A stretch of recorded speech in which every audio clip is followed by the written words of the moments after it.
Israel ने एक secret operation launch किया, नाम ऑपरेशन राइजिंग लायन। टारगेट थे नातान्स का यूरेनियम एनरिचमेंट प्लांट और ईरान आर्मी के मिसाइल्स डिपोट्स। मकसद ईरान के न्यूक्लियर मिशन को सालों तक पीछे धकेलना। लेकिन ये सिर्फ एक मिलिट्री स्ट्राइक नहीं थी, नहीं, ये ईरान को एक खुला चैलेंज था कि तुम्हारे सबसे सुरक्षित न्यूक्लियर साइट्स तक हम आ भी सकते हैं और मार भी सकते हैं। लेकिन ईरान के लिए ये एक अंधेरे में तेज बिजली गिरने जैसा था। क्यों? रात के सन्नाटे में मिलिट्री ड्रोन्स गूंज रहे थे और सुबह तक टॉप कमांडर्स की बॉडीज बिखरी हुई मिली।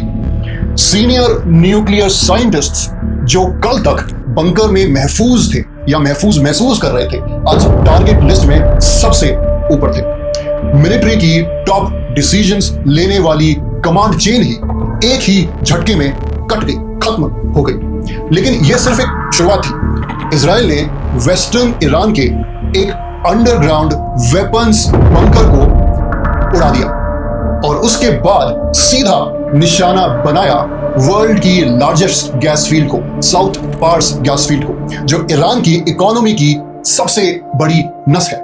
बॉम्ब ब्लास्ट के साथ सिर्फ बंकर्स ही नहीं, तेहरान का भरोसा भी मानो हिल गया था।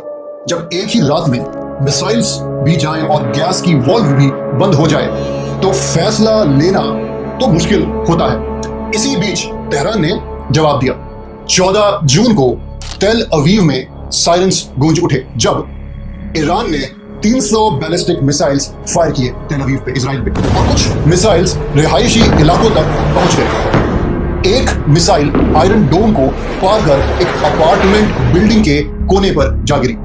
ना इसके जवाब में 16 जून से इजरायली डिफेंस फोर्स IDF के अटैक्स और गहरे घुसे ईरान के अंदर। टारगेट बने इस बार केमिकल वेपन साइट्स जैसे शाहीन मैसानी ग्रुप और एम्यूनिशन डिपोट्स इन अहवाज और डेल्सफुल। सिग्नल क्लियर था, इजराइल सिर्फ सरफेस पे नहीं रुकेगा, वो ईरान के वेपन्स नेटवर्क के कोर तक जाएगा। और इसी जड़ से खत्म करने की कोशिश में 17 जून को मेजर जनरल अली शादमानी, एक बहुत इंपॉर्टेंट फिगर जो ईरान के वॉर टाइम ऑपरेशंस के चीफ थे, IDF इजराइल की स्ट्राइक में मार दिए गए। साथ ही ईरान के स्टेट टीवी हेडक्वार्टर्स पर भी हमला हुआ। सो इजराइल का अल्टीमेट गोल यह है कि ईरान के इस्लामिक रिपब्लिक को परमानेंटली कमजोर करना, रजीम चेंज लाना, न्यूक्लियर कैपेबिलिटी को रोकना और प्रॉक्सी नेटवर्क जैसे हिजबुल्लाह और हाउती को तोड़ना और अंदर से अस्थिर